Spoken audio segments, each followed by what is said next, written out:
Welcome back to Power Lunch. I'm Bertha Coombs at the Capitol, where the BP hearing right now is in a break. The ranking member of the House Energy and Commerce Subcommittee, Michael Burgess, joins me.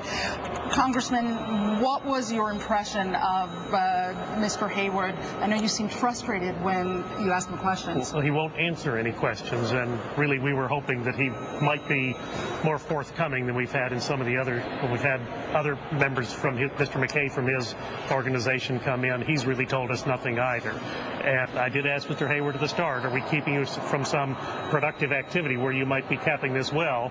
And he assured us that he was not. So I think if he's going to spend his time here, he ought not to waste our time and his, and he ought to answer our questions. Is it a surprise to you, though, that he is staying on message in spite of the letter sent from Congressman Stupak? It's not even a message. It's just circuitous talking around issues. And, you know, he's the CEO. He's the one who's ultimately responsible.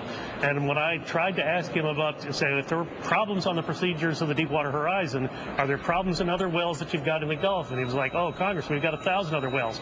That's what worries me. You've got 1,000 other wells. Are you screwing up like this on every one of those? Who knows right now? And certainly the administration and the oversight from the Minerals Management Service, we haven't heard from them. So we don't know if someone's on those rigs and inspecting for just the very problems that caused this dang thing to blow up, and we just don't know. Do you think you're going to get anything continuing this hearing?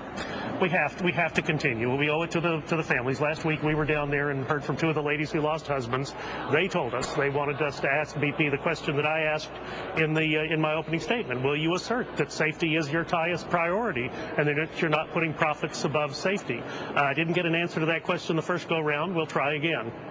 And before I let you go, I have to ask you about Congressman Joe Barton's comments, which have stirred up a bit of controversy, him calling the $20 billion escrow fund a shakedown.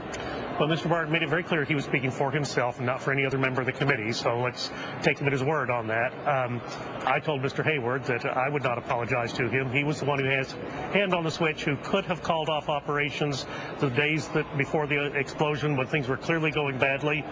His executives kept things going. He could have called it off, and he didn't. So the responsibility is his, in spite of what he says, and this country does not owe him an apology. He's the head of a foreign company that has great difficulty in the Gulf and the loss of 11 of our citizens. No apology necessary to him in my book.